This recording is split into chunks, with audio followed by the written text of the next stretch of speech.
കുട്ടികളിൽ അക്രമവാസന കൂടുന്നു, ലഹരി വസ്തുക്കളുടെ ഉപയോഗം കൂടുന്നു. അനുദിനം ഇങ്ങനെയുള്ള വാർത്തകൾ കേൾക്കുമ്പോൾ നമുക്കൊക്കെ ഒരുപാട് സങ്കടം തോന്നാറുണ്ട്.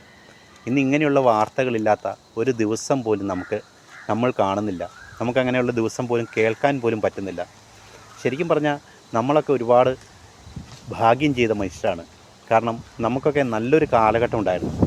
നമ്മളൊരു 35-40 വയസ്സ് കഴിഞ്ഞാൽ നമ്മുടെയൊക്കെ ജനറേഷനോട് ചോദിച്ചാൽ അറിയാം, നമ്മുടെയൊക്കെ കുട്ടിക്കാലം ഇങ്ങനെയായിരുന്നു. നമ്മുടെയൊക്കെ കുട്ടിക്കാലത്ത് ഇതുപോലുള്ള അക്രമങ്ങളോ കൊലപാതകങ്ങളോ പീഡനങ്ങളോ ഒക്കെ ഉണ്ടായിരുന്നു. അങ്ങനെയുള്ള വാർത്തകൾ നമ്മൾ കേട്ടിട്ടുണ്ടോ? ഒരിക്കലും നമ്മൾ അങ്ങനെയുള്ള വാർത്തകൾ കേട്ടിട്ടില്ല. അങ്ങനെയുള്ള വാർത്തകൾ വരുന്നതൊക്കെ വളരെ വിരളമായിരുന്നു. ചിലപ്പോൾ ചില ആളുകൾ പറയും, അന്നൊന്നും സോഷ്യൽ മീഡിയ ഇല്ലാത്തതുകൊണ്ടാണ് ഇങ്ങനെയുള്ള വാർത്തകളൊന്നും കേൾക്കാത്തതെന്നായിരുന്നു. പക്ഷേ അന്ന് മാധ്യമങ്ങൾ, പത്രങ്ങളൊക്കെ ധാരാളം ഉണ്ടല്ലോ. ഇത്രയും കൊലപാതകങ്ങളൊക്കെ നമ്മുടെ നാട്ടിലുണ്ടായിരുന്നു. ഇത്രയും ലഹരി വസ്തുക്കളുടെ ഉപയോഗം നമ്മുടെ നാട്ടിലുണ്ടായിട്ടുണ്ടോ? കഞ്ചാവും ബ്രൗൺ ഷുഗറും MDMAയും ഒക്കെ നമ്മുടെ സമൂഹത്തിനെ കാർന്ന് തിന്നുന്ന ഒരവസ്ഥ അന്നുണ്ടായിട്ടുണ്ടോ? അങ്ങനെയൊന്നും നമ്മുടെ സമൂഹത്തിലുണ്ടായിരുന്നില്ല. നമുക്കന്നൊന്നും വേലിക്കെട്ടുകൾ ഉണ്ടായിരുന്നില്ല. നമുക്കൊക്കെ ഏത് പറമ്പിലും സ്വതന്ത്രരായി കയറി ഇറങ്ങാൻ കഴിയുമായിരുന്നു. ഒരാളും അവരുടെ വീടിന് മതിൽ കെട്ടിയിട്ടുണ്ടായിരുന്നില്ല. ഏത് വീട്ടിലും നമുക്ക് യഥേഷ്ടം കയറി ചെല്ലാമായിരുന്നു.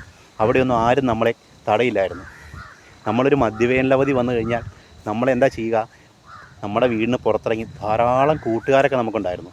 പാടത്തും പറമ്പത്തുമൊക്കെ കളിച്ച് ഫുട്ബോളും ക്രിക്കറ്റും ഒക്കെ കളിച്ച് തൊടിയിലെ കുളങ്ങളിലും തോടുകളിലുമൊക്കെ നീന്തി തുടിച്ച് എന്ത് രസമായിരുന്നു ആ കാലഘട്ടമൊക്കെ. ആ കാലഘട്ടമൊക്കെ നമുക്ക് ഇന്ന് ഓർക്കാൻ കഴിയുന്ന കുറച്ച് ഓർമ്മകൾ മാത്രമാണ്. അങ്ങനെയുള്ള കാലഘട്ടത്തൊക്കെ ജീവിച്ച നമ്മുടെ തലമുറ നമുക്കുണ്ടായ കുഞ്ഞുങ്ങളെ അവരെ സംരക്ഷിക്കാൻ പോലും കഴിയുന്നില്ല. അവരൊക്കെ യഥേഷ്ടം എന്തും ചെയ്യുന്നൊരവസ്ഥയിലേക്ക് അവർ പോയിക്കൊണ്ടിരിക്കുന്നത്. മിക്ക വീടുകളിലും മാതാപിതാക്കൾക്ക് കുഞ്ഞുങ്ങളെ ശ്രദ്ധിക്കാൻ നേരെയില്ല. എല്ലാവരും അപ്പൻ തിരക്ക്, അമ്മ തിരക്ക്, എല്ലാവരും ജോലി കഴിഞ്ഞ് വന്ന ഈ മൊബൈലും പിടിച്ചുകൊണ്ട് ഇങ്ങനെ ഇരിക്കുക. ഈ മൊബൈൽ പിടിച്ചുകൊണ്ടിരുന്നിട്ട് അവരുടെ സമയത്തിന് യഥേഷ്ടം അവർ സമയം ചിലവഴിക്കുന്ന മൊബൈലിലാണ്. കൂടുതൽ ലൈക്ക് കിട്ടാൻ വേണ്ടി, കൂടുതൽ കമൻറ്റ് കിട്ടാൻ വേണ്ടി.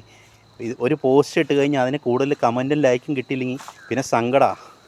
അതിനുവേണ്ടി എത്ര വേണമെങ്കിലും സമയം ചിലവഴിക്കാൻ ഒരു മടിയില്ല പലർക്കും. ഈ സമയം തങ്ങളുടെ കുഞ്ഞുങ്ങളോട് കുറച്ച് നേരം സംസാരിക്കാനോ മിണ്ടാനോ അവരെ ഒന്ന് ചേർത്ത് പിടിക്കാനോ ആർക്കും സമയമില്ല. എന്നിട്ട് കുഞ്ഞുങ്ങൾ അക്രമവാസനകളിലേക്കും അവർ കണ്ട കൊള്ളില്ലാത്ത കൂട്ടുകെട്ടുകളിലേക്കൊക്കെ പോകുമ്പോൾ അതിനെ ഓർത്ത് സങ്കടപ്പെട്ടിട്ട് വല്ല കാര്യമുണ്ടോ? പലപ്പോഴും നമ്മൾ തന്നെയാണ് നമ്മുടെ കുട്ടികളെ ഇങ്ങനെയൊക്കെ ആക്കിക്കൊണ്ടിരിക്കുന്നത്. അവരോട് സംസാരിക്കാൻ, അവരോട് മിണ്ടാൻ എല്ലാത്തിനും ഒരു പരിധി നിശ്ചയിക്കുക. വീട്ടിൽ മൊബൈൽ ഉപയോഗിക്കുന്നതിനൊക്കെ ഒരു പരിധി നിശ്ചയിക്കുക. ഇത്ര സമയം മാത്രമേ മൊബൈൽ ഉപയോഗിക്കാവുള്ളൂ എന്നൊക്കെ നമ്മൾ നിശ്ചയിച്ച് കഴിഞ്ഞാൽ ഒത്തിരി കുഞ്ഞുങ്ങൾക്ക് തന്നെ ഒത്തിരി സന്തോഷം ഉണ്ടാകും. കുട്ടികൾക്കൊക്കെ നമ്മളോടുള്ള സ്നേഹവും ഒക്കെ കൂടും. വീട്ടിൽ നിന്ന് സ്നേഹം കിട്ടാതെ വരുമ്പോഴാണ് പല കുട്ടികളും വീടിന് പുറത്തിറങ്ങി പല കൂട്ടുകെട്ടുകളിലും പോയിക്കൊണ്ടിരിക്കുന്നത്. അതിനൊക്കെ കാരണം ഒരു പരിധി വരെ നമ്മുടെയൊക്കെ ചിന്താഗതികൾ തന്നെയാണ്. അതൊക്കെ മാറിയാൽ മാത്രമേ നമ്മുടെ സമൂഹത്തിൽ ഒത്തിരി മാറ്റങ്ങളുണ്ടാവും. ഓരോ കുട്ടിയും വീട്ടിൽ നിന്ന് പഠിക്കുന്ന കാര്യങ്ങളാണ് സമൂഹത്തിന് അവനെക്കൊണ്ട് പ്രയോജനമുള്ള ഒരുവനായി മാറ്റുന്നത്. അതിനൊക്കെ ഒരു കാരണം നമ്മുടെ സമൂഹം തന്നെയാണ്, നമ്മുടെ വീട് തന്നെയാണ്, നമ്മുടെ കുടുംബം തന്നെയാണ്. എല്ലാത്തിനും തുടക്കം നമ്മുടെ കുടുംബത്തിൽ നിന്നുണ്ടാവണം.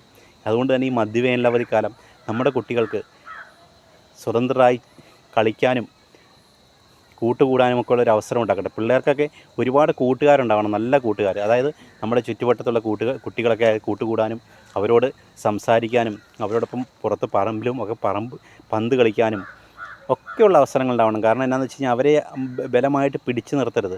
കാരണം അവരോടൊപ്പം മാതാപിതാക്കളും എൻജോയ് ചെയ്യണം. കാരണം ഒരു മൊബൈൽ വാങ്ങിക്കൊടുത്ത് ഒരു കമ്പ്യൂട്ടർ ഗെയിമിലേക്കൊക്കെ കുട്ടികളെ അടിച്ചിടുകയല്ല വേണ്ടേ. ഒരു മാറ്റം ഉണ്ടായാൽ മാത്രമേ കുട്ടികൾക്ക് സ്വതന്ത്രരായി ചിന്തിക്കാനും നല്ല കാഴ്ചപ്പാടോടെ മുന്നോട്ട് പോകാനും സാധിക്കുകയുള്ളൂ. അതിനുള്ള അവസരങ്ങൾ അവർക്ക് ഉണ്ടാക്കി കൊടുക്കണം. കുട്ടികൾ ഒരിക്കലും ക്രിമിനലുകളാവരുത്. അവരൊരിക്കലും അക്രമ സ്വഭാവമുള്ളവരാകരുത്. അവർക്ക് സമൂഹത്തോടൊരു കടപ്പാടുണ്ട്. ആ കടപ്പാട് നമ്മൾ തന്നെയാണ് ഉണ്ടാക്കി കൊടുക്കേണ്ടത്.